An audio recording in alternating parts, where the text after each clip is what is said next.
There are 1,200 toilets and 4,000 sinks dotted around the Royal Derby Hospital. Smells delightful. Martin and John are part of the maintenance crew, employed to make them operational again whenever there's a blockage. It's usually the covers off shavers, gent shavers, plastic teaspoons, grapes, believe it or not. Makes one hell of a mess. Yeah, look. Yeah. Sharing the facilities is Susie, who is getting ready for a morning shift in A&E. On there like that. Right. When you're ready. Try that. Not very nice, but... Yeah, I've got it, John. Is it a boy or a girl? It's a bit of both, actually. Oh. But keeping the sinks free-flowing isn't the only thing the boys do around here. Helicopter inbound, 1 patient, 3 crew. Fire and rescue received, en route. They're also the helicopter fire and rescue crew. The adrenaline kicks in when that bleep goes off. We have to be up there because the helicopter can't land until we are actually up there. If we aren't there, it has to hover. I'll do the valves. You do the doors. I'll do the door.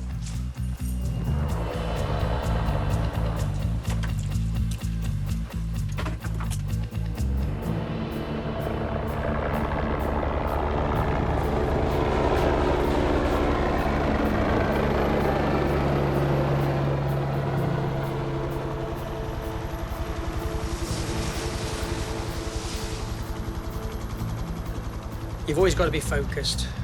As quickly as that helicopter gets down, we can get the patients onto the trolley and down into A&E. Oh, it's still corridor, yeah. Martin runs down to seal the corridor to A&E. Can I just ask you to wait there a minute, mate, please?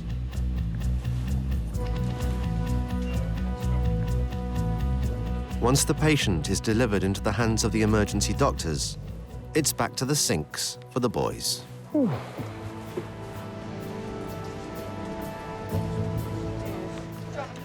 In A&E, Susie is the consultant in charge. She'll have an overall responsibility for about 350 patients treated here today. It's just completely relentless. Got no control about who comes through the doors. Sometimes we have difficulty getting patients out. All I do all day is come to work and make decisions. Right, who am I going into battle with now? It's a patient with a history of violence. Chill out. And Susie must decide the safest way to insert a drip. Don't start doing that. You'll sell him bother, won't you? Calm down. Oi!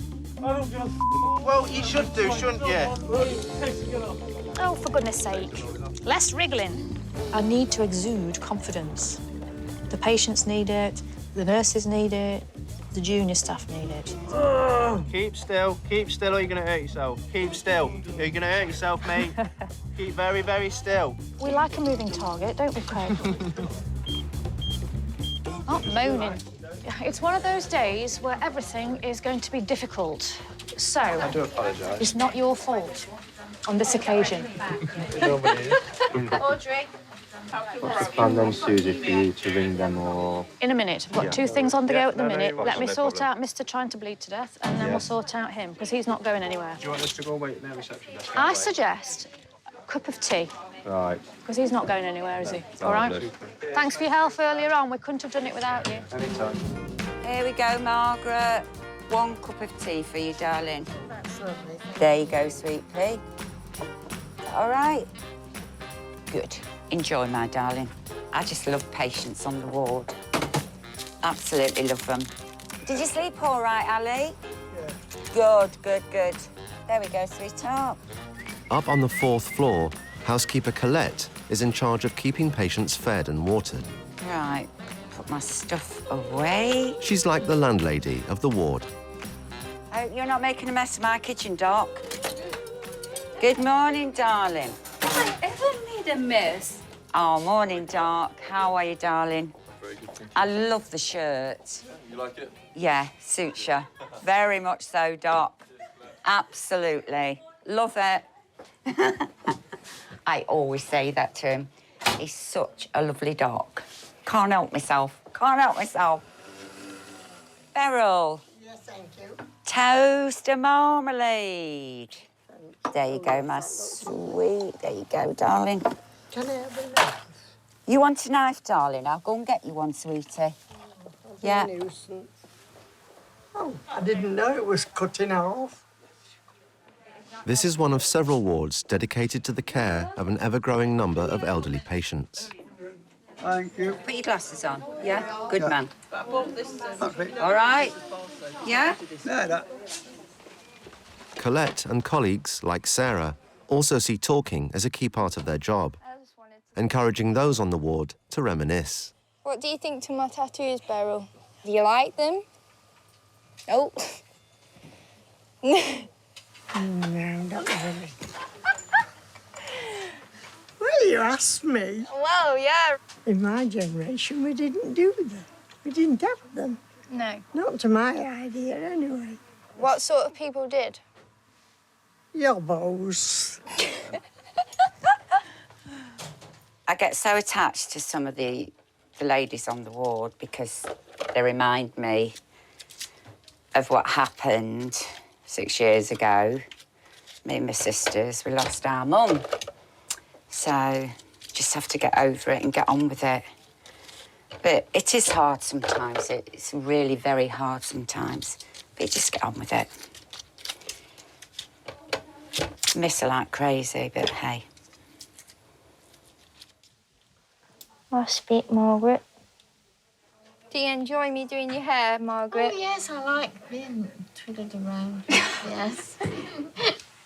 It's really lovely. Oh, I'm glad. Thank you. Anytime. Thank you. It's all right. The Royal Derby has 51 clinical departments. They deal with anything from a routine X-ray to a critical emergency. Over 2,500 people a day are treated as outpatients, with over 1,000 needing a bed overnight. Hello, Nightingale Macmillan Unit, how can I help? In the Macmillan unit, Venkata is meeting one of the newest inpatients. I hope you like my cup of tea. Yeah, that'll be fine, thank you.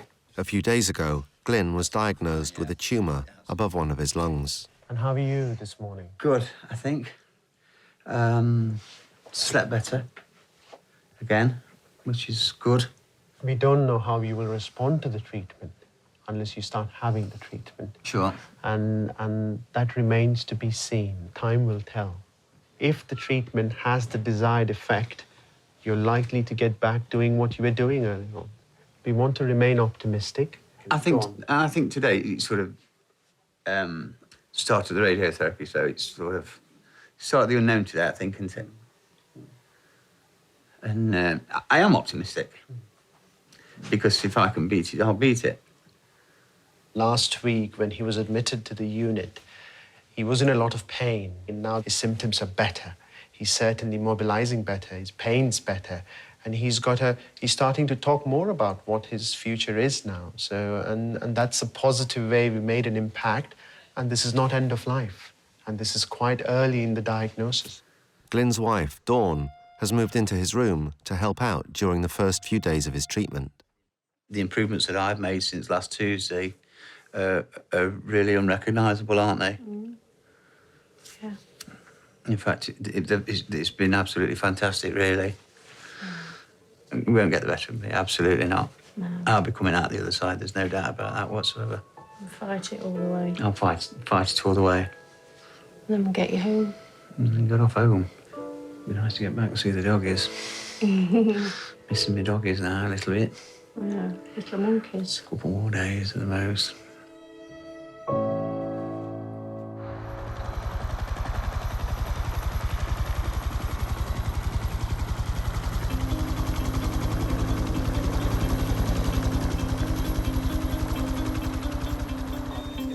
With the approach of midday, Susie is halfway through her shift in A&E. So we've gone from one patient to another patient to another patient. We have an enormous pressure and the book stops. with me. 3, 2, 1, go. Thank you. Can I have a fresh gown, please? With no sign of things slowing down, a patient is rushed in who has lost a large amount of blood. He is unresponsive. Right, so we'll get you sorted. My name is Susie. I'm a doctor. Sharp scratch just at the moment in your arm because we need to give you some fluid and make sure that you're safe. I think you've lost quite a lot of blood. My role is to make decisions. Decision after decision after decision. Every now and again, you think, did I get it right? When that little bit of self-doubt starts to creep in, you actually feel that you're some sort of fraud, and at any minute somebody's going to find out. So my bottom line thinking is I'm a useless doctor. But do you know what? I'd still prefer that than be an arrogant little shit. How are you feeling now, John? I feel a bit better now, yeah. Bless you. Oh, good. Susie has stopped a potentially life-threatening hemorrhage. You're going to have a bit of washing to do. Blood on your boobs. It's everywhere in my flat. In your flat? Oh, bless you.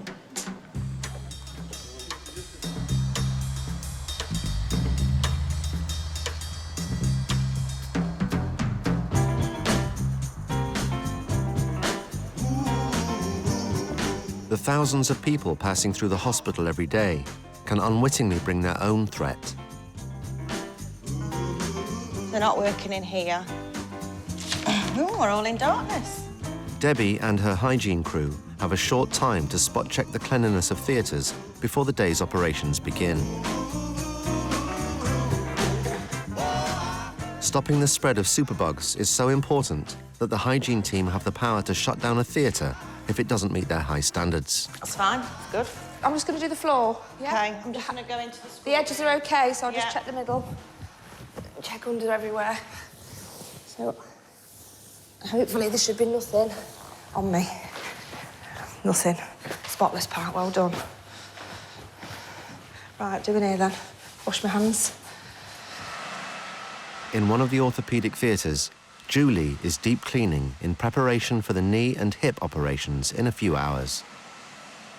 This is where the magic's created in here. And obviously my job is to keep everything under control with regards to all the dirt and all the bacteria, and any dust would be fatal falling from any of these lights.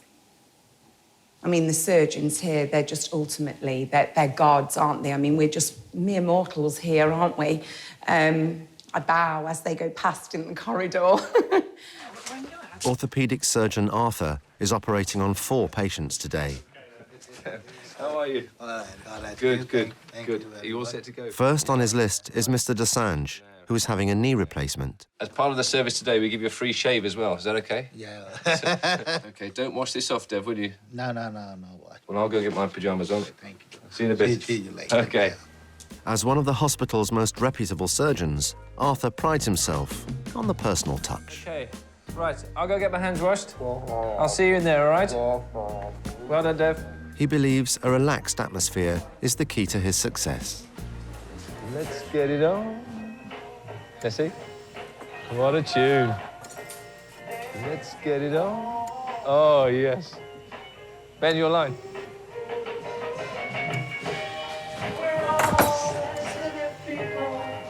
You? Sensitive people. The whole theatre atmosphere, as far as I'm concerned, is quite purposefully engineered. I don't think people perform terribly well in the height of stress. And I think that's one way, whether it be by music or, you know, the jocular conversations, that's just a way of keeping the theatre atmosphere fairly low-key, whilst concentrating on a technical exercise, which is this knee replacement. Giving yourself to me can never be wrong if the love is true.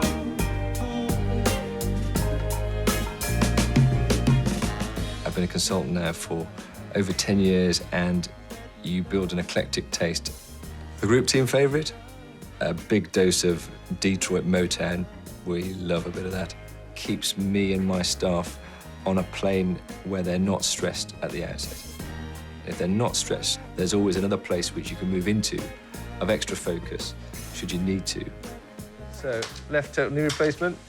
Yeah, if we could put that in, please. Left total knee replacement, Genesis 2. Done. Well done, Dev. Thank you. All done. The fact you couldn't straighten your leg, it can now go straight, and it's now straight up and down. You've lost a bit of that bow in your knee as well. Thank you. All right? Well done. OK. Morning. Smile. Come on. Everybody in those hospital beds is somebody else's mother, grandmother, sister, whatever. And you can look at an X-ray and see broken bones or degenerate hips, but you can't fail to appreciate the fact that that is someone's relative.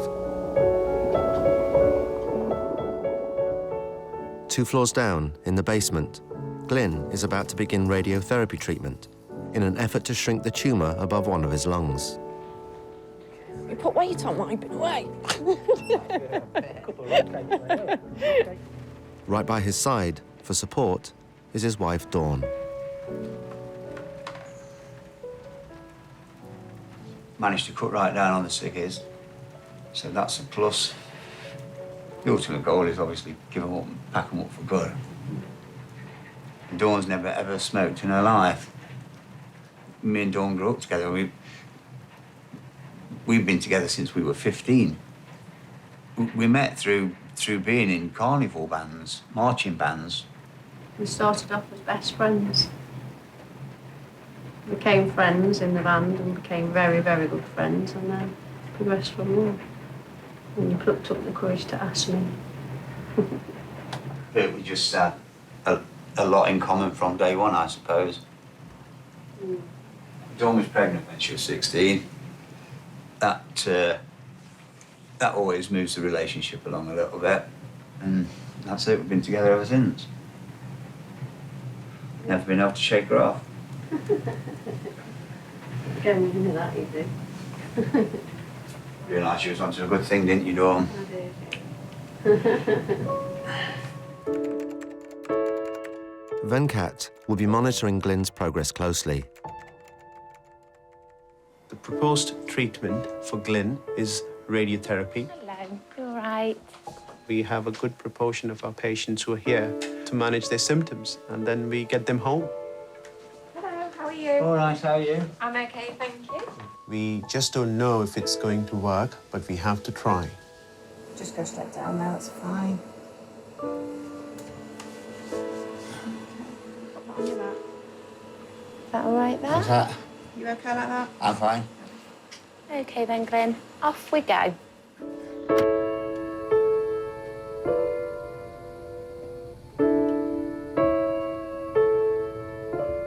It does make me think about my own mortality. I'm 45 years of age. You think about everybody else and, you know, the wife and the kids and the impact that it's going to have on them. They've got to go through it with you, which can't be an easy thing. Venkat should soon receive the first test results to determine how well Glynn is responding to treatment.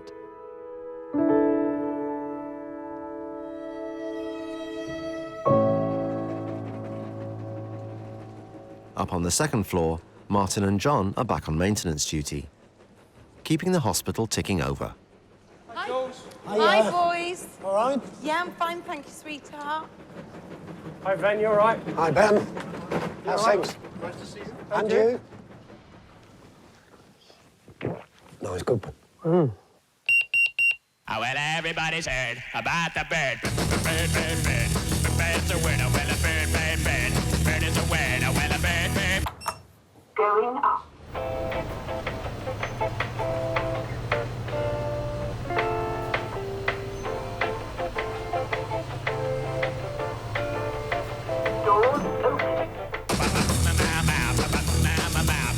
There has never been a helicopter crash at the Royal Derby Hospital, but that doesn't stop the fire and rescue crew from going through their paces.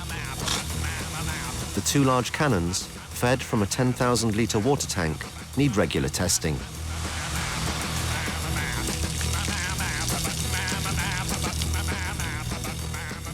Everything functioning okay my side. How about yours? Perfect here. How about you? Everything's All good? A-OK. Marvellous. Just checking the lights, make sure everything's fixed as it should be. The last thing you want is one of these things coming off and flying towards you. Hey, can you remember that day? Yeah. 5 in a day. Road traffic accident. One was an horse rider. No, 2 horse riders. The gentleman who was cutting his conifer trees with a chainsaw. Chainsaw man, which is another favourite. Mm. This is the most important bit of kit for us. This is the beeper, through which we are contacted. It's also linked to the hen party do's, where he goes as John Boy, the stripper. Marvellous. But Martin and John are not the only ones with work to do on the helipad.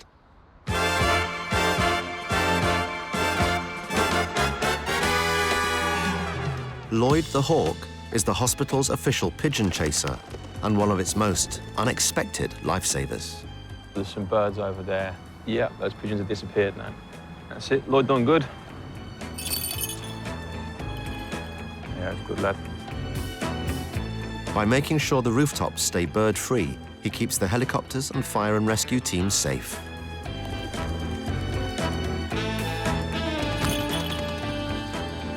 Beautiful. Pigeons could go into the rotors. That could cause problems with the helicopter itself. Generally, to make sure that when the air ambulance does come in, that it's not. There's no danger of the pigeons interfering with the landing and the taking off of the helicopter. There's about 100 pigeons here at the moment. If you left them to their own devices, you know, they'd be overrun with them. There'd be thousands here. But this is the only natural way to get rid of them. Yeah, yeah. Do some work, you get some food, Lloyd. He's loving it. He is. Lloyd! Please come back. Can you see him? See, he's gone that far with the wind. Now, for him to come back against the wind, it's too far for him to come back all that way now. Is it? Yeah, so we have to go and get him now. Oh, dear. You know. Lloyd!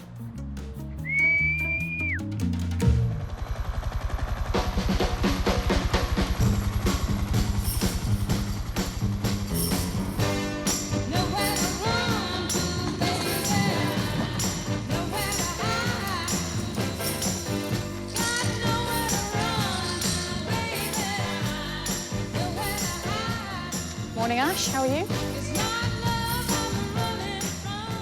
Back in A&E, Susie's next patient is 17-year-old Toby, whose leg has been cut open by studs during a game of rugby.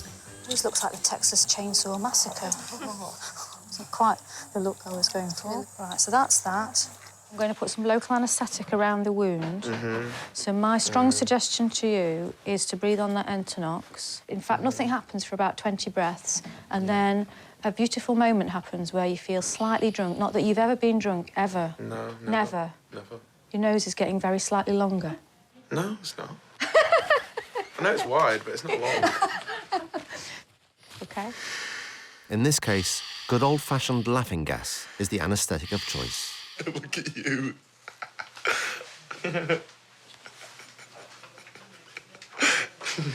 He's kicked in now. He's enjoying it a bit too much, I think. Yeah.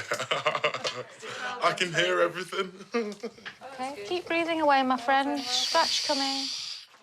This is brilliant. All right, are you ready? 1, 2, 3, 4, 5, 6, 7, 8, 9, 10, 11, 12, 13, 14, 15, 16. Oh, yes! I was right on it.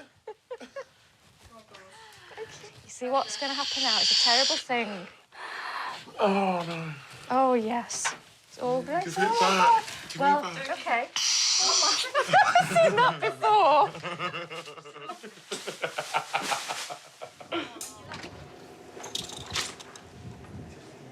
Can I bring it out? As one of the most versatile A&E consultants in the hospital, Susie's also responsible for the very young patients that stream into children's A&E.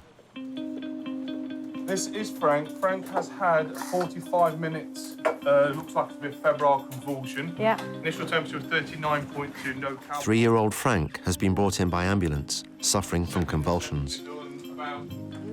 Susie knows that with children, their health can deteriorate in an instant. Don't worry, just relax. Just relax. Right, tell me the story from the top. His eyes rolled up. Yeah. He started seizing. His whole left side was like jolting for about 20 minutes. Just his left side? Just his left side. Okay. Yeah. Then his head started going with it, like a twitch. Yeah. Vomited 5 times in total. Yeah. Then he lost consciousness completely. I put him in the recovery position. Yeah. Was he making funny noises? He was frothing. Yeah. I cannot guarantee that if his temperature goes up again, that he might have another seizure. All right. Good boy. Good boy. If a child has a seizure in front of their parents, they think their child is dying. Many years ago, my daughter wasn't very well, and so she slept with me, and I woke up in the night because she was so hot, and I was a bit disorientated, and I switched the light on and I looked at her, and she was starting to twitch. She was about to have a seizure. It must have been only seconds, but it felt like forever that I didn't know what was happening. I didn't know what to do. Let's have a peek down here. Maybe the Gruffalo lives in here. Let's have a look. All kids with a fever, you'd strip them off. The worst thing would be that he's got something more significant, such as herpes encephalitis, something along those lines, and that needs a very particular treatment. So I just need to get this right.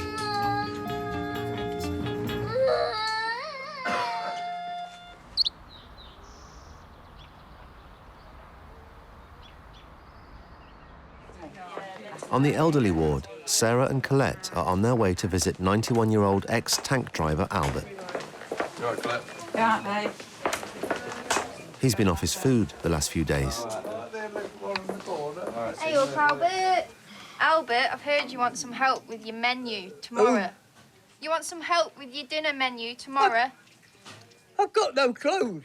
Don't worry about your clothes, Albert. Let's fill that paper in for you and get your meals sorted. Go on, then. Right, fish and chips? Oh, yeah. Love that. Oh, fish and chips. Oh. Shall we leave you alone? I don't know. You can get in bed with me, that. Oh, Albert. Not before married. dinner. I've just got married. I can't get in your bed. She's not married, though. Hey? Hey, I've been married 3 times. Nah, told me. She wears them out. Do you know what I love about you, Albert? You're so honest. You're so honest. You say it as it I've is. done no wrong. You've done nothing wrong, my love. I don't think so. I don't think you have neither. I've shot some people. Oh, right, OK. Hello. All right, then. Whoa. Do I know you? Are you all right, then? Yeah. You coming home soon? When? Probably tomorrow, if I can sort it. Oh, Yeah. oh yeah. Please. I'm going to miss you. Yeah. Try your best. Taking Try your best. Oh.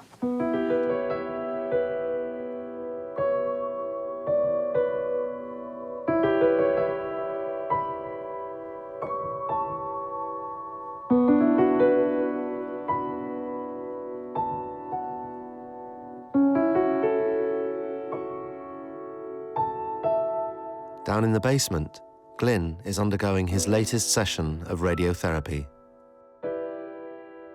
Certainly made me stop and think, that is for sure. Makes you stop and think about your lifestyle and what you do every day and the way you do things every day, and maybe things you take for granted every day. You know, just jumping out of bed in the morning and getting off to work, and then all of a sudden, everything's a challenge. Poor Glynn, hope he's getting on all right in radiotherapy. I wonder how he's getting on down there, bless him. Oh, no, he was in such a lot of pain, wasn't he, last night? No, it breaks your heart, doesn't it? He's so young, bless him. It's not fair. Eileen and Laura are responsible for Glynn's welfare on the ward. Oh, I gave him a big cuddle earlier.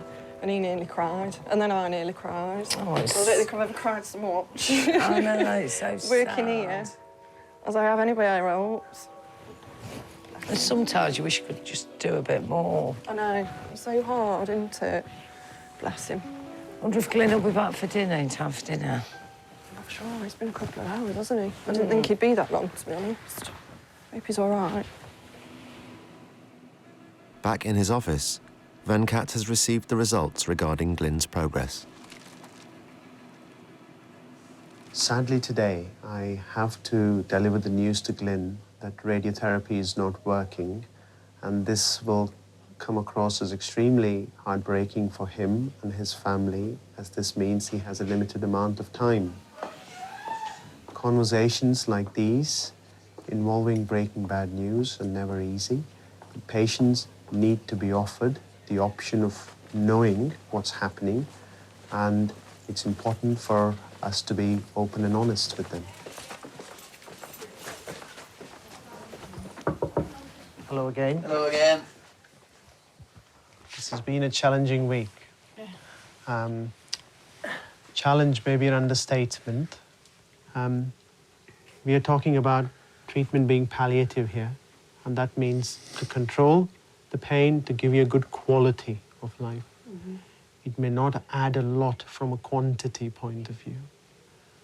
And hence it makes me say, we're looking at months here. I'm expecting somebody just to walk through the door and tell me that I'm better and it's all sorted and off you trot. I've heard that before. And it's a difficult place to be. What have I done in 45 years that have got me to where I am today? The question, why me? Why now? Is something people ask all the time. Yeah. And then obviously got on in the back of your mind, it's pretty inevitable now. I think that I'm going to be leaving people behind a lot.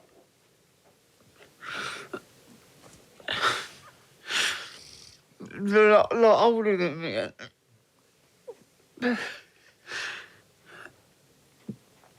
You know, I'm going to be leaving people behind, and maybe it's in a selfish sort of way. I didn't feel like it was my turn yet, you know? And maybe by leaving them here is a little bit selfish. I don't know. All of those things a little bit, I suppose.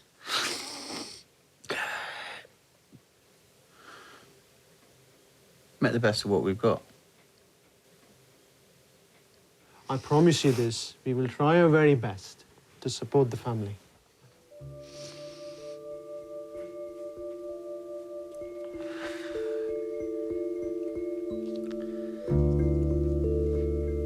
Take care.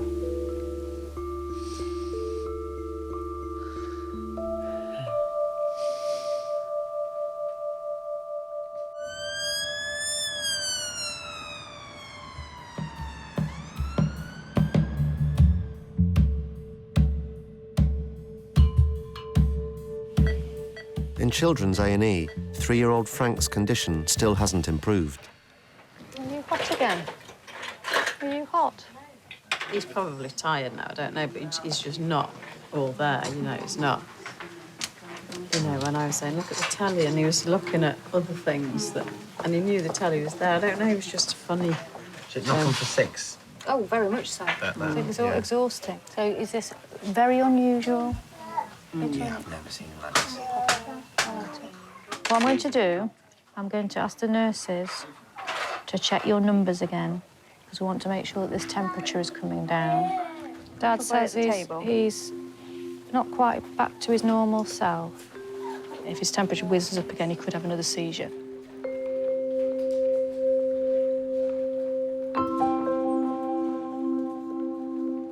I think when I was younger, I didn't really grasp the enormity. And now, when one has a family and a home, the enormity of those sort of situations sort of weigh very heavily. Susie wants a second opinion from a specialist. So the ambulance is dispatched at 17:09. He's had some jerky movements of his head. They said that his jaw was quite stiff. Initially seemed to have this sort of fixed stare up and left. He was fitting for 45 minutes. The bottom line is, do we or don't we think it was a focal seizure, and do we or don't we give him acyclovir? That's the bottom line for me. Would you? Oh, superstar. All righty, you're a superstar, bye. Bye, bye, bye, bye, bye.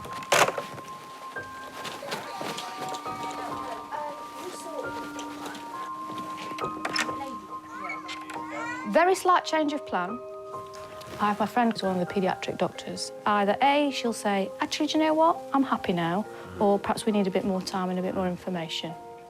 Rosemary, slight change of plan. Liz will see him upstairs. All right. Sorry? Because we're on the mission. And once again, we're feeling a lot better. Bye-bye, beautiful. Bye-bye, beautiful. Say bye. Thumbs up. Thumbs up, I'm liking it. If I'm going in the wrong direction, I need somebody to be confident, to respectfully tap me on the shoulder and say, Susie, have you thought about something else? There can never be a time when all of us know everything, even as a consultant. We need to have our radar on all the time to be able to just gently say, are you OK with that patient? Is there anything I can do to help? And that's part of the supportive environment that we have here. That's a good jump. Frank will stay on the paediatric ward for further investigations until it's safe for him to go home.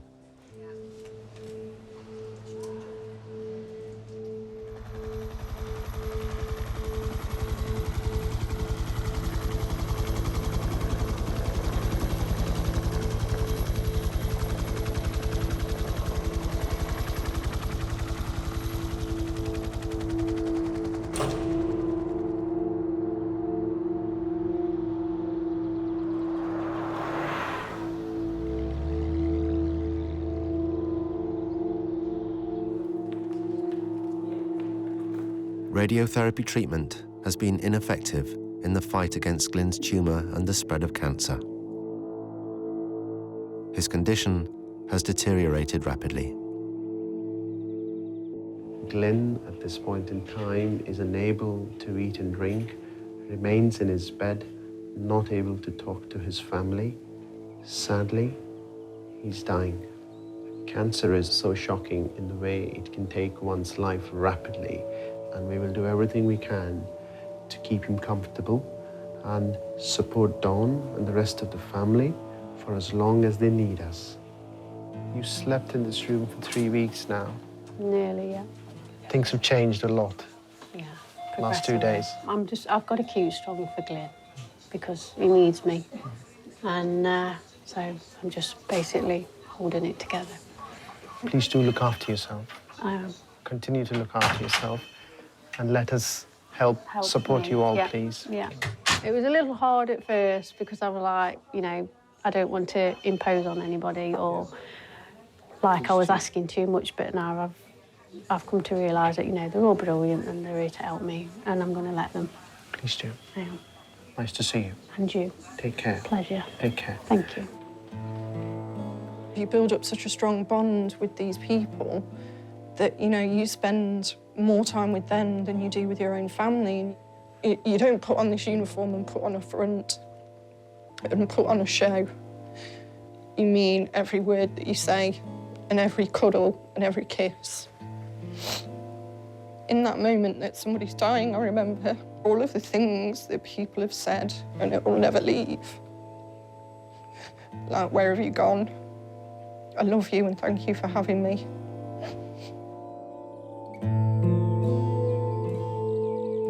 Six days later, Glynn passed away.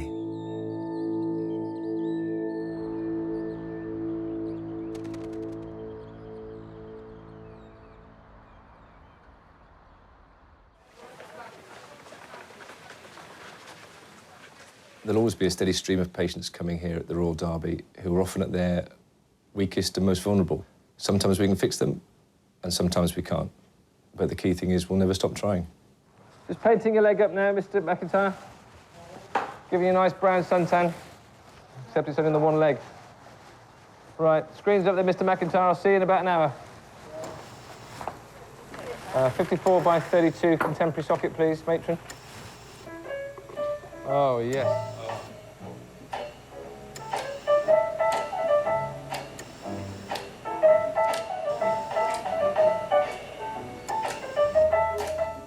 We're like the Charlie's Angels, aren't we? The Avenging Angels, don't you?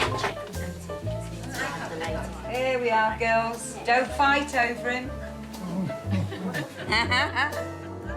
What I've learned from working here is take the good with the bad, but never take anything for granted. Never, ever, ever.